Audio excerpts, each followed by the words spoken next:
दुनिया के सबसे अच्छे देश के मजबूत लोग, मैं अपनी ओर से और आपकी ओर से यूक्रेन के हमारे सभी नागरिकों को यूक्रेन की सुरक्षा सेवा के कर्मचारियों को बधाई देकर इस संबोधन की शुरुआत करना चाहता हूं। आज उनकी छुट्टी है। 30 साल पहले 25 मार्च को हमारे राज्य की सुरक्षा सेवा की स्थापना की गई थी। सुरक्षा सेवा एक लंबा सफर तय कर चुकी है और यह हम सब जानते हैं।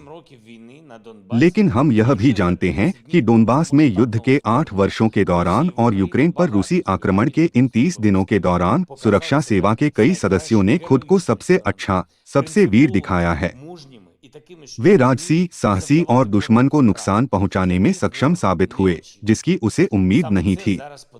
यह वही है जो यूक्रेन को अब चाहिए। मैं यूक्रेन की सुरक्षा सेवा के हमारे सभी नायकों का आभारी हूं। मैं सेवा में सभी का आभारी हूं, जिन्होंने हमारे सामान्य इतिहास के 30 वर्षों के दौरान दुश्मन की योजनाओं को विफल कर दिया और केवल यूक्रेनी लोगों के हित में काम किया। मैं आपको छुट्टी पर बधाई देता हूं।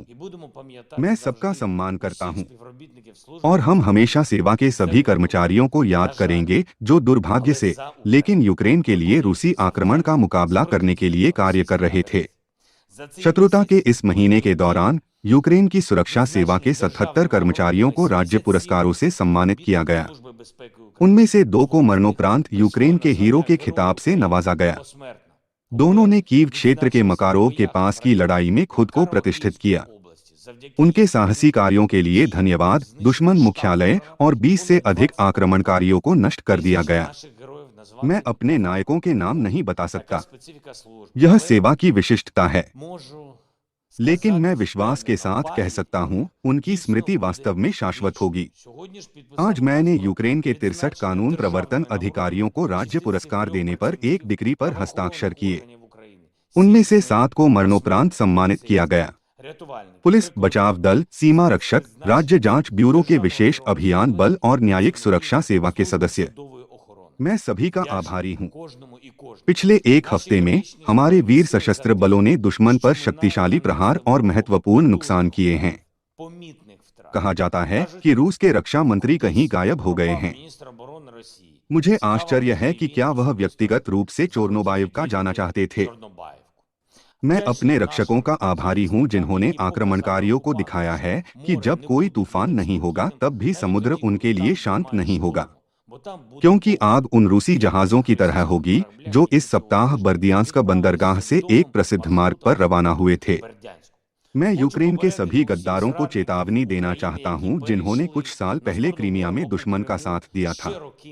आपने उनका पक्ष लिया क्योंकि आपने सोचा था कि आप बेहतर रहेंगे, इसलिए नहीं कि आप अपने उन सहयोगियों के दुखद भाग्य को दोहराना चाहते हैं जो उन जहाज़ों पर या कहीं और जमीन पर या समुद्र में यूक्रेन में मारे गए थे।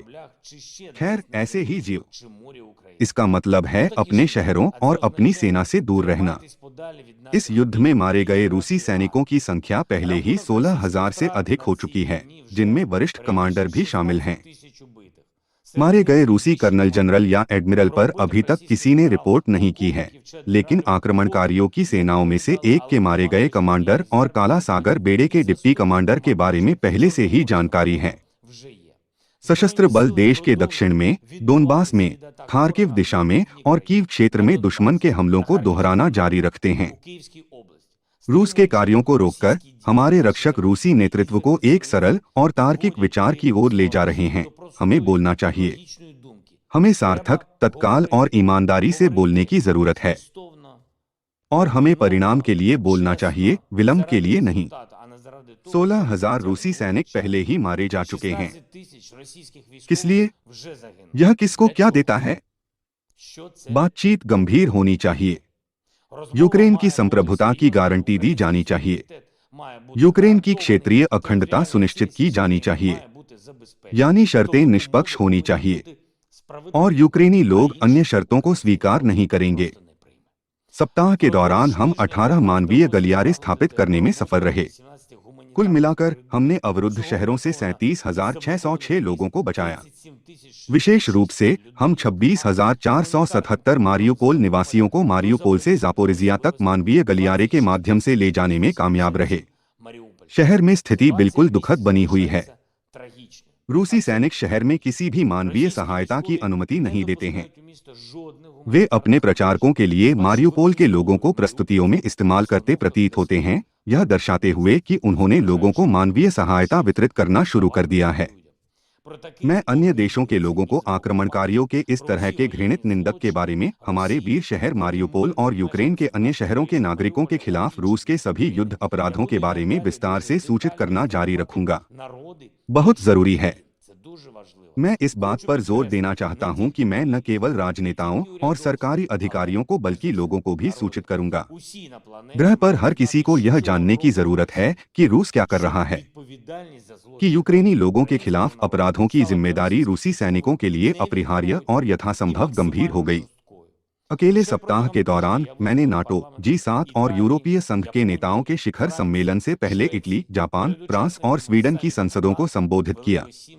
इनमें से प्रत्येक भाषण ने संबंधित देशों और पूरी दुनिया में सबसे अधिक ध्यान आकर्षित किया।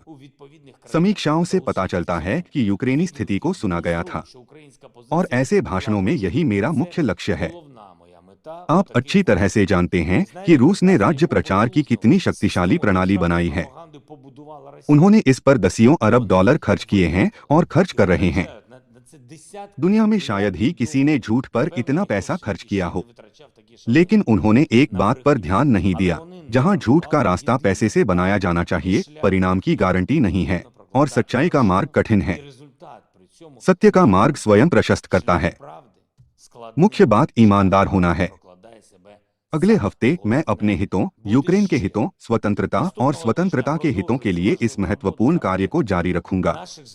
मैंने आज तुर्की के राष्ट्रपति अर्दोगन, हमने नाटो शिखर सम्मेलन के परिणामों पर चर्चा की। बेशक हमने उन प्रयासों के बारे में भी बात की जो यूक्रेन के करीब शांति ला सकते हैं और विदेशी भूमि पर इस मूर्खतापूर्ण रूसी आक्रमण को समाप्त कर सकते हैं। हमारे सरकारी अधिकारियों की ओर से एक महत्वपूर्ण खबर है। पहली खबर, उन्होंने अप्रैल में ही पेंशन देना शुरू कर दिया है। विशेष रूप से पेंशन फंड ने चेर्निहाइव और लुहांस्क क्षेत्रों के निवासियों के लिए पेंशन की पूरी राशि स्बरबैंक को हस्तांतरित कर दी। कल लोगों के पास बैंक कार्डों पर पैसा होगा और उक्र-पोस्टा के कर्मचारी नकद वितरित करेंगे। परसों और परसों अप्रैल पेंशन का भुगतान यूक्रेन के पूर्वी और मध्य भागों के अन्य क्षेत्रों में जारी रहेगा। अन्य क्षेत्रों के निवासियों को कुछ दिनों में भुगतान प्राप्त हो जाएगा। यह हमारे लिए प्राथमिकताओं में से एक है। यूक्रेनी राज्य ने हमारे नागरिकों, हमारे सेवानिवृत्त लोगों के लिए सभी दायित्वों को पूरा किया है और पूरा करेगा। दूसरी खबर, वहां समर्थन है। कार्यक्रम के तहत हम पहले से ही उन लोगों को 20 अरब से अधिक रिवनिया का भुगतान कर चुके हैं जिन्होंने अपनी नौकरी खो दी है या व्यवसाय शुरू करने का अवसर खो दिया है। भुगतान की राशि 6,500 रिवनिया है। तीसरी खबर यह है कि सरकारी अधिकारी युद्ध क्षेत्रों से हमारे IDPs के लिए एक नया समर्थन कार्यक्रम तैयार कर रहे हैं। क्षेत्रीय प्रशासनों को एक स्पष्ट कार्य दिया गया है, विस्थापित व्यक्तियों के लिए अस्थायी आवास के निर्माण के लिए भूमि का शीघ्र आवंटन करना। मैं एक बार फिर जोर देना चाहता हूं कि यह अस्थायी आवास है। एक बार जब हम शांति स्थापित कर लेंगे तो हम अपने राज्य का तत्काल बड़े पैमाने पर पुनर्निर्माण शुरू कर देंगे। लेकिन अब लोगों को एक अस्थायी घर चाहिए, अपना घर। और विदेश में कहीं की तुलना में यूक्रेन में एक घर होना बेहतर है। हम मदद देते हैं, हम काम देते हैं। मेरे लोग, आपका देश। इस सहायता कार्यक्रम के सभी विवरण यूक्रेन के प्रधानमंत्री डेनिस श्यामगल द्वारा प्रस्तुत किए जाएंगे। और मैं सत्य के मार्ग के बारे में कुछ और शब्द कहूंगा, उनके बारे में जो आपको और हमें हमारे देश में होने वाली हर चीज के बारे में सच्ची जानकारी देते हैं। मैं आज अपने पत्रकारों को विशेष रूप से धन्यवाद देना चाहता हूं। मैं उन सभी लोगों को धन्यवाद देना चाहता हूं जो राष्ट्रीय समाचार मैराथन यूनाइटेड न्यूज का समर्थन करते हैं। हमारे सभी मीडिया कार्यकर्ता, संवाददाता, प्रस्तुतकर्ता, संपादक, मीडिया प्रबंधक, कैमरामैन, निर्देशक, संपादक, मेकअप कलाकार, निर्माता, सभी जिनके बिना यह है टेलीविजन की कल्पना करना असंभव है। मैं उन सभी को धन्यवाद देना चाहता हूं जो एकजुट हुए हैं और हमारे लोगों के अन्य रक्षकों के साथ यूक्रेनियन को सच्ची जानकारी प्रदान करते हैं और अंतिम लेकिन कम से कम 24 घंटे आत्मविश्वास प्रदान करते हैं। मैं आप सभी का आभारी हूं और मुझे यकीन है कि मैं सभी यूक्रेनियन से आपको धन्यवाद दे सकता हूं। आप सभी की जय। हमारे सभी नायकों की जय। यूक्रेन की महिमा।